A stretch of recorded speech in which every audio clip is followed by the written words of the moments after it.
तो हेलो दोस्तों, एक बार फिर से स्वागत है आपका हमारे यूट्यूब चैनल एक्सप्लोर ज्ञान में। तो आज की वीडियो होने वाली है उत्तराखंड सामान्य ज्ञान से संबंधित यूके ट्रिपल एससी का एक पेपर कराऊंगा मैं। ग्राम पंचायत विकास अधिकारी 2018 में वाला पेपर हुआ था। इसके जो मेन क्वेश्चंस हैं वो मैं आपको कराऊंगा। इसमें हिंदी और मैथ के क्वेश्चन दूसरी वीडियो पे कराऊंगा, लेकिन इस वीडियो पे मैं इसके सामान्य ज्ञान के जो संबंधित क्वेश्चन है वो क्वेश्चन आपको कराऊंगा।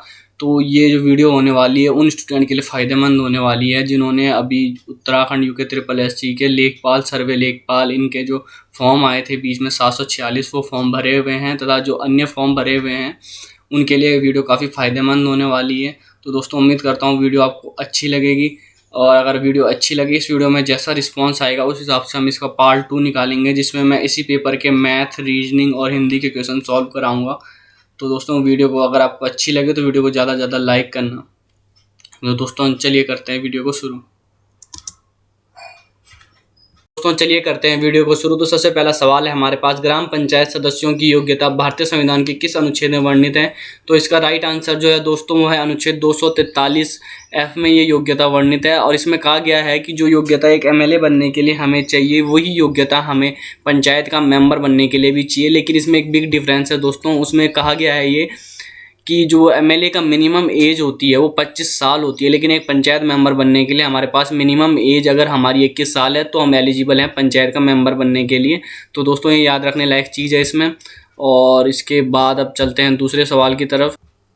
तो दूसरा सवाल हमारे पास है, अक्षांश कहते हैं हॉर्स लैटिट्यूड्स आर कॉल्ड। तो हॉर्स लैटिट्यूड कहते हैं सब ट्रॉपिकल हाई प्रेशर बेल्ट, यानी कि उपोष्ण उच्च दाब पेटी को हम कहते हैं अक्षांश। क्योंकि पुराने ज़माने में क्या होता था, अक्षांश ऐसी जगह होती हैं जहां हवा का दबाव काफ़ी कम हो जाता है। तो इस कारण क्या होता है कि पानी स्थिर हो जाता है, समुद्र का पानी, तो इस कारण जहाज़ों की रफ्तार बहुत कम हो जाती है। तो लोग क्या करते थे पुराने ज़माने में, जहाज़ों की रफ्तार बढ़ाने के लिए जो उसमें रखा हुआ सामान होता था उसे फेंकते थे। मुख्यतः जो रखे हुए होते थे, हॉर्स रखे हुए होते थे उसमें, तो उन हॉर्सों को बाहर फेंक देते थे, इस कारण इसका नाम पड़ा हॉर्स लैटिट्यूड। इसके बाद का जो हमारे पास सवाल है वो है, प्रसिद्ध गार्जिया देवी मंदिर किस नदी के किनारे स्थित है? तो प्रसिद्ध जो गार्जिया देवी का मंदिर है वो कोसी नदी, रामनगर के किनारे स्थित है। तो इसका राइट आंसर है हमारे पास दोस्तों, इसका राइट आंसर है कोसी नदी। और अब चलते हैं, ये इसके बाद जो है वो मैथ का सवाल है। तो मैथ का सवाल मैं अगली वीडियो में आपको सॉल्व कराऊंगा। उसके बाद है, उत्तराखंड में सिंचाई अनुसंधान संस्थान कहाँ स्थित है? तो उत्तराखंड में जो सिंचाई अनुसंधान संस्थान स्थित है वो है रुड़की में स्थित है। इसका राइट आंसर आप लोग याद रख लीजिए, इसका राइट आंसर है रुड़की में से स्थित है। तो अब चलते हैं दोस्तों दूसरे क्वेश्चन की तरफ।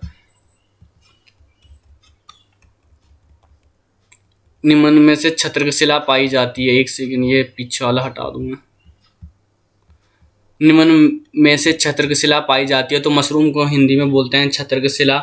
तो ये बेसिकली पाई जाती है मरुस्थल में। मैं इसकी आपको फ़ोटो भी दिखा दूंगा, ये रही इसकी फ़ोटो यहाँ पे दिख रही है। ये रॉक्स बेसिकली रॉक्स होती हैं, ये मशरूम नहीं होती है, मशरूम रॉक्स इन्हें बोलते हैं। तो इसके बाद का सवाल है हमारे पास रीजनिंग का, तो ये बाद में कराऊंगा। उष्ण कटिबंधीय घास के मैदानों को कहा जाता है? तो दोस्तों इसका राइट आंसर है सवाना। उसके बाद का सवाल है हमारे पास option number C, right answer है savanna. Garhwal ancient and modern पुस्तक किसने लिखी? इसका राइट आंसर है पातीराम। तो हरिकृष्ण रतूड़ी जो है इसमें ये भी बहुत फेमस है, इन्होंने लिखी थी गढ़वाल का इतिहास नामक किताब है। दोस्तों ये भी आपको याद करने लायक बहुत ज़रूरी है, हरिकृष्ण रतूड़ी ने लिखी थी गढ़वाल का इतिहास। तो इसके बाद हम आ जाते हैं दूसरे सवाल की तरफ। दूसरा सवाल है, भारतीय संविधान में पंचायती राज व्यवस्था से संबंधित अनुसूची है। तो इसका राइट आंसर है 11वीं अनुसूची। ऑप्शन नंबर डी, 30वें का option number D right answer है। 11वीं अनुसूची पंचायती राज व्यवस्था से संबंधित है।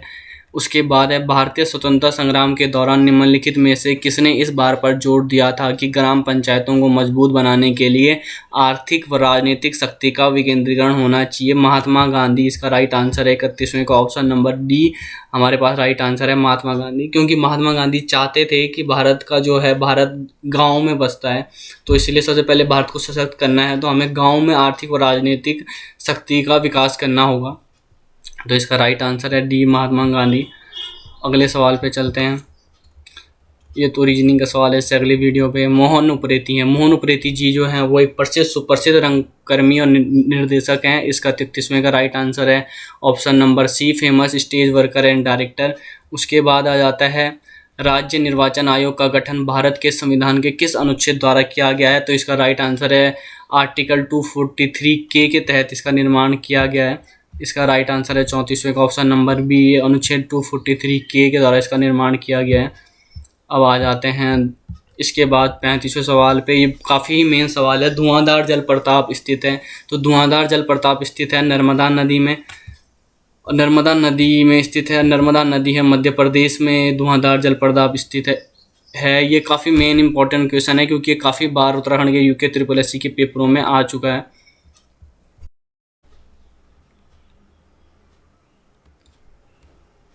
इसके बाद आता है हमारे पास वाला सवाल हो गया धुआंधार जलप्रपात। इसके बाद है लिंगानुपात की दृष्टि से उत्तराखंड भारत में किस स्थान पर है? तो इसका राइट आंसर जो है वो है 13वें स्थान पे है लिंगानुपात की दृष्टि से उत्तराखंड भारत में। और इसमें पहले नंबर पर है केरल। केरल का लिंगानुपात है 1084 और उत्तराखंड का लिंगानुपात है 963। तो दोस्तों ये भी याद रखने लायक चीज़ है। और हिमालय का वो कौन सा भाग है जो करेवा एक तरह की जड़ी बूटी होती है? तो ये फेमस है कश्मीर हिमालय करेवा के लिए प्रसिद्ध है। उसके बाद आता है श्यामला ताल कहाँ स्थित है? श्यामला ताल स्थित है चंपावत में। भारतीय संविधान की संकटकालीन व्यवस्थाएं ली गई हैं। तो दोस्तों भारतीय संविधान की संकटकालीन व्यवस्थाएं ली गई हैं जर्मनी के वीमर संविधान से ली गई हैं। तो ये भी क्वेश्चन काफ़ी इम्पोर्टेंट है। और 1935 में इस पत्र का प्रकाशन अल्मोड़ा से किया गया। तो 1935 में एक पत्र काफ़ी चला था, वो था समता, और इसके संस्थापक थे हरिप्रसाद टमटा। और एक साप्ताहिक पत्र था जो हिंदी भाषा में प्रकाशित होता था। तो इसका राइट आंसर है ऑप्शन नंबर सी, समता। तो दोस्तों ये भी याद रख लेने लायक क्वेश्चन है। और उसके बाद हम चलते हैं दूसरे सवाल की तरफ। तो 42वां सवाल है descriptive list of martial arts of Almora पुस्तिका के लेखक है? तो इसके लेखक है गंगादत्त उप्रेती। इसके बाद हमारे पास दूसरा सवाल है। इसके बाद दूसरा हमारे सवाल है भारत की केंद्रीय मंत्रिपरिषद किसके प्रति उत्तरदायी होती है? तो इसका राइट आंसर है डी, लोकसभा के प्रति उत्तरदायी होती है। और उसके बाद 44वां सवाल है व्यक्तिगत सत्याग्रह आरंभ करने हेतु उत्तराखंड में प्रथम बैठक बुलाई गई थी? तो प्रथम बैठक बुलाई गई थी डाडा मंडी, ऑप्शन नंबर ए 44वें का ये राइट आंसर है।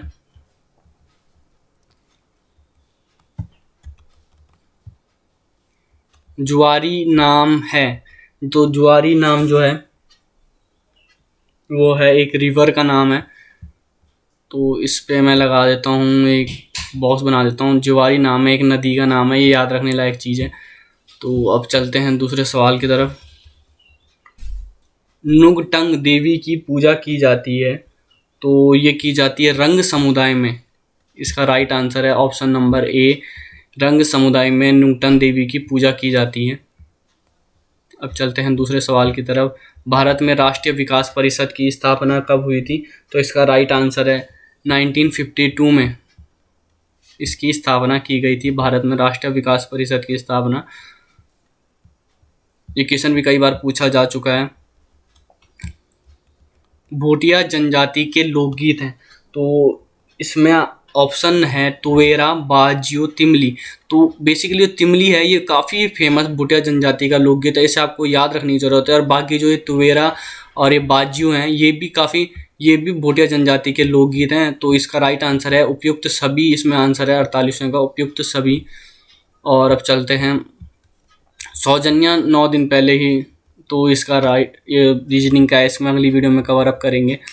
गढ़वाल का बारादोली नाम से प्रसिद्ध जगह है, तो गुजड़ू।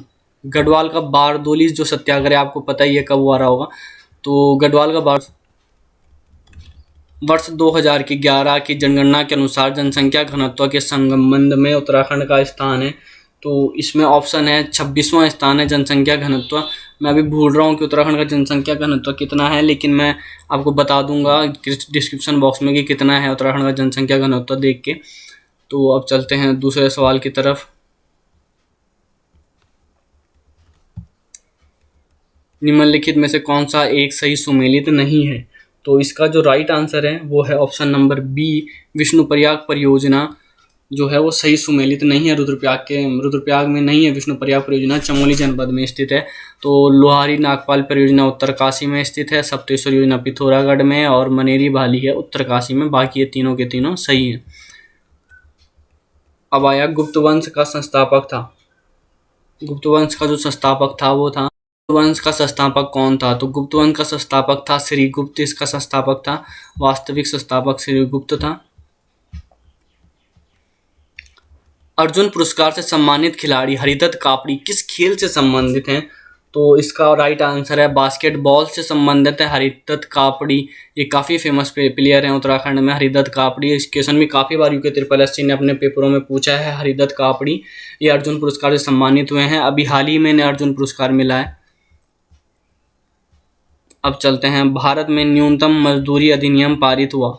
तो भारत में न्यूनतम मजदूरी अधिनियम पारित हुआ वो हुआ 1948 ईस्वी में। 1948 ईस्वी में भारत में न्यूनतम मजदूरी अधिनियम पारित हुआ। अब नेक्स्ट सवाल की तरफ चलते हैं। किस ग्रंथ में गर्देश श्याम शाह को मुगल बादशाह द्वारा एक घोड़ा व हाथी प्रदान करने का उल्लेख मिलता है? तो इसका राइट आंसर है तुजुक ए जहांगीरी में इसका उल्लेख मिलता है। ग्रंथ में श्याम शाह को मुगल बादशाह द्वारा एक घोड़ा व एक हाथी प्रदान किया गया था, तो इसका उल्लेख मिलता है तुजुक ए जहांगीरी में। इसका उल्लेख हमें देखने को मिलता है, जो जहांगीरी की आत्मकथा है। उसके बाद ही फिर से मैथ का सवाल, इसको अगली वीडियो पे कवर अप करेंगे। उसके बाद 58वां सवाल है, काशीपुर में बाला सुंदरी देवी के मंदिर पर कौन सा मेला लगता है? तो ऑप्शन है चैती मेला, इसका हमारे पास राइट आंसर है। चैती मेला राइट आंसर है। उसके बाद चलते हैं दोस्तों अगले सवाल की तरफ। अटल पेंशन योजना में सम्मिलित होने की अधिकतम आयु है। तो अटल पेंशन योजना में सम्मिलित होने की अधिकतम आयु जो है वो है बी 40 वर्ष।